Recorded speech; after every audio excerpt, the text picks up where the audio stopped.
This is number 9 in our series about sacred pathways, discovering your soul's path to God, taken from the book by Gary Thomas. I'm also going to talk a little bit at the end of this one about discerning your pathway.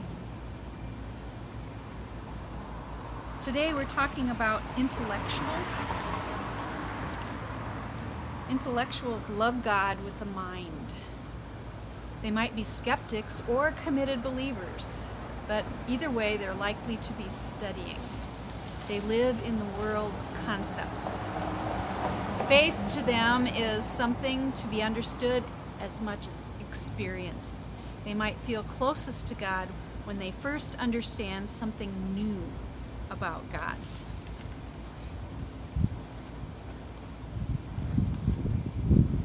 When intellectuals' minds are awakened, when they understand something new about God or His ways with His children, then their adoration is unleashed. And the author says, I found that for me to be growing in Christ, I need to have my mind stimulated with scriptures, to be challenged and face the love of hard questions.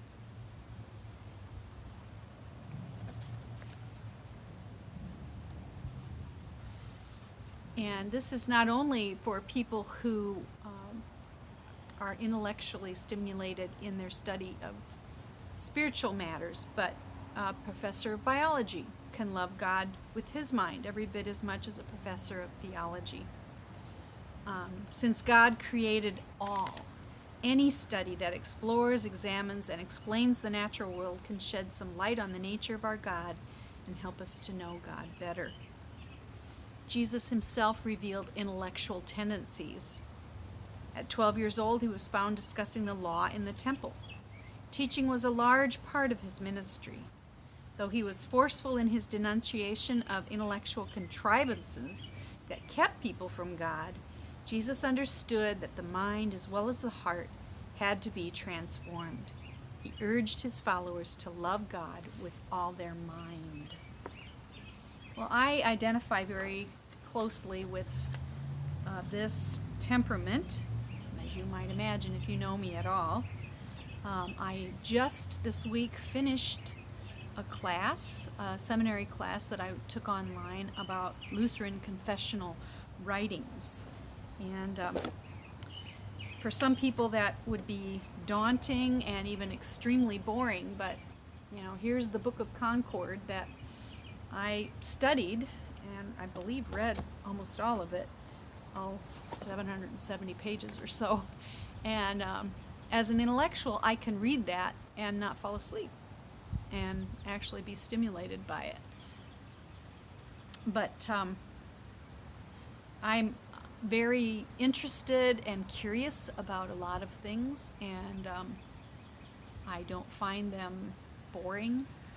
In fact, I might go on vacation and take a rather intense book with me. I remember one year being in a tropical location and reading The Luminous Web by Barbara Brown Taylor, which is all about the intersection of science and faith.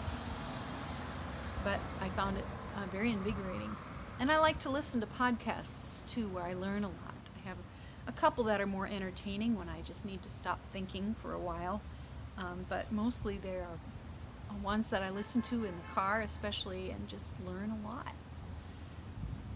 Tools for intellectuals, you might not be surprised that they'll include some kind of disciplined study in various areas of spiritual matters.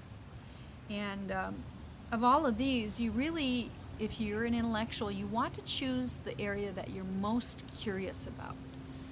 Don't worry about what somebody else might think you should study or you think you should study. Just go with your curiosity.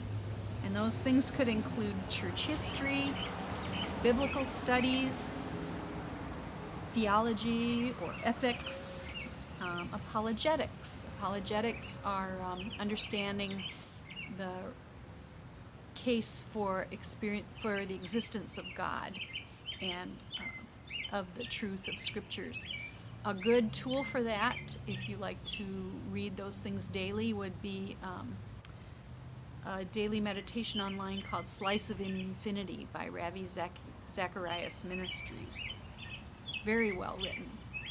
You might want to study the creeds. As intellectuals, you need to remember, though, that knowing isn't everything. In fact, as we said with enthusiasts, there's a lot of mystery involved with our faith, with many things we cannot understand about God, and we need to trust God, and that's okay.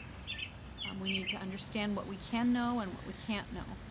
And we also don't want to be so stuck in our minds that we never act on our faith. We need to remember that obedience through action is important, and also that relationships matter more to God than anything else. And so we can't let our desire to study or to kind of sequester ourselves with books keep us from loving other people and relating to them. But those studies should really lead to a deeper relationship with God and with other people.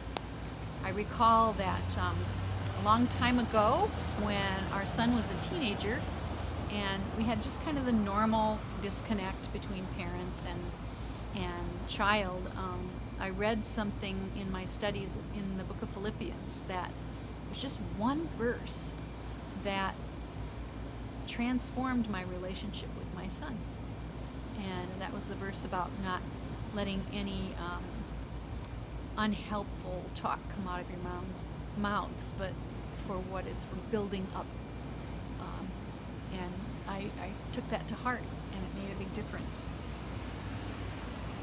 I have more books that can illustrate this temperament than any other, by far, just because it is my temperament.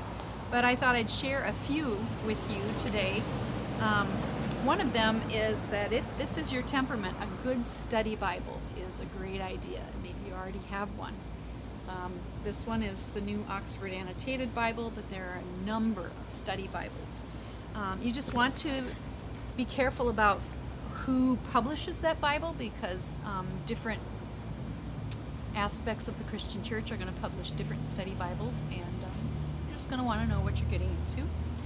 Another really good book that's a sampler is from the Renovare Ministries. This one is called Devotional Classics, and this is just short excerpts of Christian writers throughout history. It's just a real brief, maybe 2 or 3 paragraphs about the author, and then maybe a page or 2 or 3, from one of their classic works.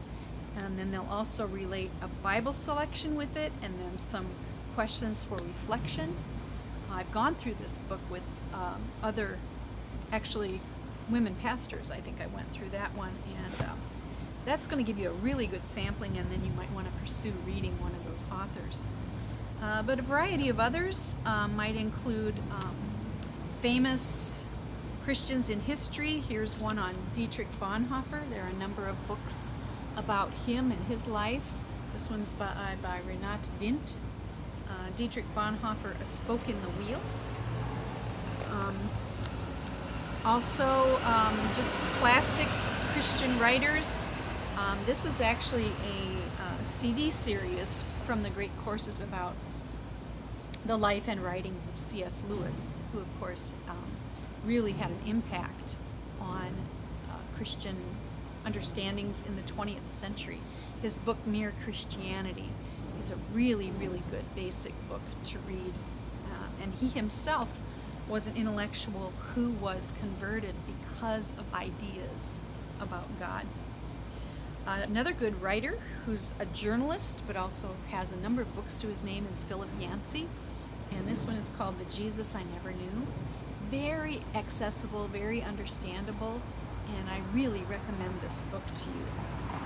But you might also want to explore just different ideas about your faith, some of the evolving ideas about faith. An author who's a favorite of mine is Brian McLaren, and this is one of his books that I love called A New Kind of Christianity. He has another one called A Generous Orthodoxy. That's a very good introduction to his works. But don't hesitate to study the Bible. and to make that your habit, because you need to ground yourself in that as well as the thoughts of other writers. Well, I want to also mention just the importance of understanding your own spiritual temperament and how you might discern that.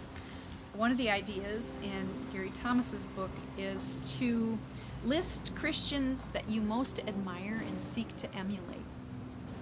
How would you describe those people?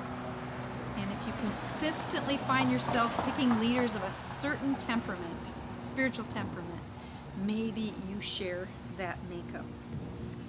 But it's important to know that all of us have some of all those temperaments in us, because we're not just one-dimensional people. And I would encourage you to explore and express your temperament if you haven't done that very much, but also to try other pathways too. We really need to balance ourselves with other kinds of spirituality. Jesus said that we are to love God with all our heart, soul, mind, and strength. And that's simply naming different aspects of our whole being. So as an intellectual, I've needed to balance that a little bit with my creative side, and even with some spiritual practices that don't have words involved in them, like centering prayer or walking in nature and things like that. So I encourage you to explore them, and then also to try different ones and just discover the great breadth of ways that you can connect with God. I hope it's been helpful to you. God bless you.